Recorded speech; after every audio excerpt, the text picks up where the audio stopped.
son court traité du paysage, publié chez Gallimard, Alain Roger l'a conçu comme un instrument de jardin, à l'instar d'une bêche ou d'un râteau, mais un outil sophistiqué et complexe, une réflexion brillante sur la domestication de la nature. Voici 2 millénaires que l'Occident assigne à l'art la mission d'imiter la nature. Et si, comme l'affirmait Paul Valéry, le propre de l'artiste était de raturer le vif. Alain Roger constate, après Oscar Wilde, Marcel Proust et Maurice Barrès, que nous regardons les brouillards tout comme Claude Monet les a peints, les femmes comme des renoirs et la montagne Sainte-Victoire telle que Cézanne l'a brossée. Il rapporte cette anecdote significative.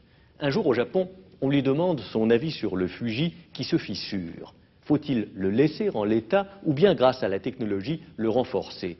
C'est que le Fuji est bien davantage qu'un élément naturel. Il est aussi le fruit du travail des peintres japonais.